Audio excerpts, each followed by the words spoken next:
everyone, it's Justin again. In this lesson, we're going to learn about the fundamentals of polygons. Things like, what is a polygon? And what kinds of polygons are there? I'll show you what I mean. Let's get started.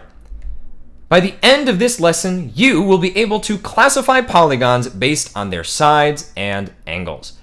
First, we'll define important vocabulary such as polygon, convex, concave, and regular. Next, we'll complete an example problem.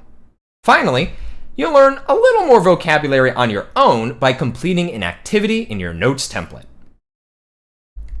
First, let's learn what a polygon is. A polygon is a two-dimensional shape with straight edges. Two-dimensional just means that it's flat or lies on a plane rather than being 3D. And straight edges mean that none of the sides have curves.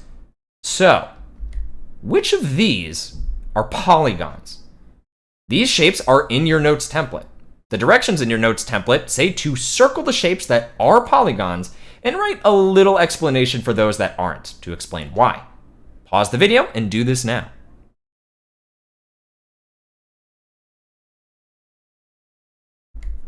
Did you notice that there are two shapes that aren't polygons because they have curved sides?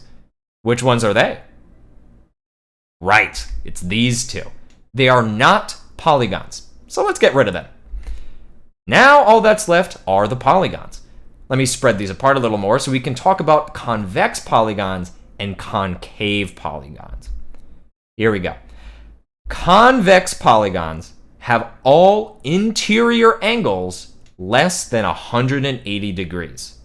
Remember what an interior angle is? Interior angles are the angles inside the polygon. And concave polygons have at least one interior angle that is greater than 180 degrees. So, look through these four polygons and see if you can identify which ones are concave and which ones are convex. Did you figure out that the first two shapes are convex? We know the interior angles in this shape have to each be less than 180 degrees because, well, it's a triangle, so we know this is convex. These interior angles definitely look obtuse, and we know that obtuse angles are greater than 90 degrees and less than 180 degrees. Since these interior angles are each less than 180 degrees, this is convex as well. Let's move on to the concave polygons. The last two shapes happen to be concave polygons. Concave polygons have an interior angle that is more than 180 degrees. All of these interior angles are less than 180 degrees. But these interior angles are greater than 180 degrees. If you're looking at these and thinking, what do you mean? They look like acute angles to me. Then that's because you're not looking at the interior angles. Look at the angle that's inside of the shape, or the gray region. That would be all of these angles. And they're all greater than 180 degrees, which makes them bigger than obtuse angles. And that's why this shape is a concave polygon. Here's the final shape. Do you see why it's concave? These interior angles are less than 180 degrees, but these are not.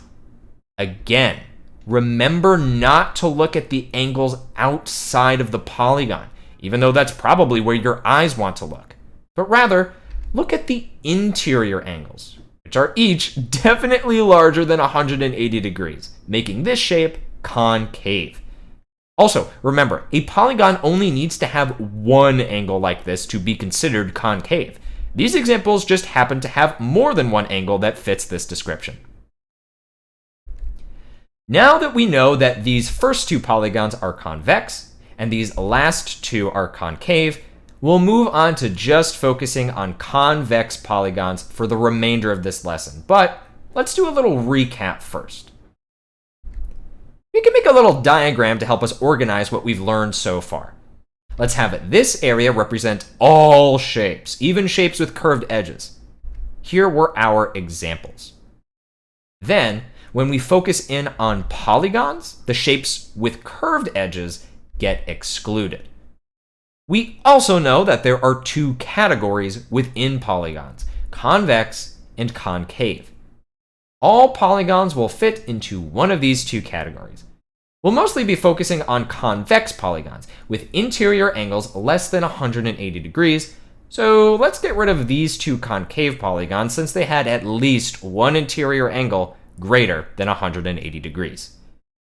Now we can learn one more specific category that fits within convex polygons. This category is called regular polygons. Regular polygons specifically have all interior angles congruent and all of its sides congruent. Let's take a closer look at the two convex polygons we have left and figure out which one is a regular polygon. Which one of these convex polygons can we more specifically say is a regular polygon? And don't worry here, when I ask you if a polygon is regular, I'm not expecting you to get out a ruler and protractor and make sure the sides and angles are congruent. I'm not trying to trick you. If the angles and sides all look congruent in this lesson, then they are. So which one of these is a regular polygon? It's the second one. These angles and sides all look congruent to me, so for this lesson, even though they aren't marked as congruent, you can assume they are. We are going to move on to an example problem next, so now is a good time to pause the video or go back if you need to see something again. Let's try this example problem together. It says, which of the following is the best description of the given shape? Take a moment to see if you can narrow down your answer on your own. Pause the video and try this now. The first thing I noticed when looking at the answer choices is that D is definitely not correct. This shape has no curves, its sides are all straight, so it is a polygon. I also see that it's not concave because its interior angles are each less than 180 degrees. So now we've narrowed it down to answer choices A and B. Answer choice B is technically correct because since this is not concave, it must be convex, but we want to pick the best description. And since all the sides and angles appear to be congruent, we can more specifically say that this is a regular polygon. This means that although B is correct, A is also correct and is the best answer because it is more specific. And there we have it. You have officially learned to classify polygons. There is a super important activity in your notes template that you'll need to complete next before completing the practice game. It has more important vocabulary in it that you'll need to know to be successful in this unit. So be sure to check in with an adult once you finish the activity and then move on to the practice game. See you next time!